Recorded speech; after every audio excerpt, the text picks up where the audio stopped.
இந்த கவிதையின் கடைசி வரிக்காக நீங்கள் கொஞ்சம் காத்திருக்க வேண்டும்.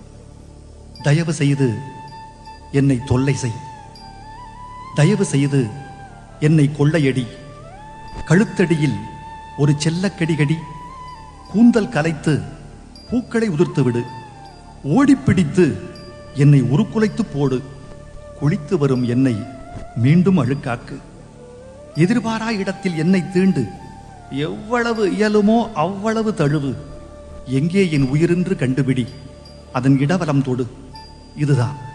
இதுதான் நான் கேட்டது. உதட்டு எச்சிலால் என் உடல் பூசு, முத்தமிட்டு என் மூச்சை நிறுத்து. இது ஒன்றும் ஒரு வழி பாதை அல்ல, என் பங்கு செலுத்த எனக்கும் இடங்கொடு.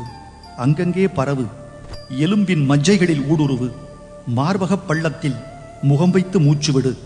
மேகங்களுக்கிடையில் நட்சத்திரம் தூங்கினாலும், இலைகளுக்கிடையில் காற்று தூங்கினாலும், என் கண்கள் உனக்காக இரவெல்லாம் விழித்திருக்கும்.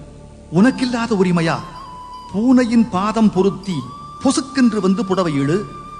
தீவிரத்தால் என்னை திணறவை, என்னை தூண்டிவிட்டு எங்கேனும் ஒளிந்து கொண்டு நித்தம் ஒரு தடவை என்னை அழவை. என் பெண்மையின் பரிபூரணமே, என் வெற்றிடம் வழிய நிறைந்த நிறைவே, தாழாத தனங்கள் தாழ்ந்தன உனக்காக, ஆகாய கங்கை பாய்ந்தது உனக்காக. வா, என்னை வலிசை, உயிர் பெருகி ஒலிசை. என் உயிர் பயிராகும் நீ பல்வதித்த பள்ளத்தில், எனக்குள்ளே பூப்பொழியும் நீ முட்டும் அதிர்வில். உன் நகர்த்தலுக்காக துடிக்குதன் ஆடை, உன் நகம் கிழிக்க வீங்குதன் மார்பு. தொட்டுக் கொண்டுறங்கும் சுகமொன்று கருதி உடலென்ற உலையில் குதிக்குதன் குருதி.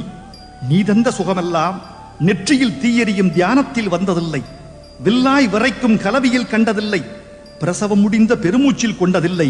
எங்கே மீண்டும் ஒரு முறை முந்தானைக்குள் புகுந்து முயல்குட்டியாகு. தட்டாதே, தாய் சொல்லை கேள். 10 மாதம் என் வயிறு சுமந்த பிஞ்சு பிரபஞ்சமே.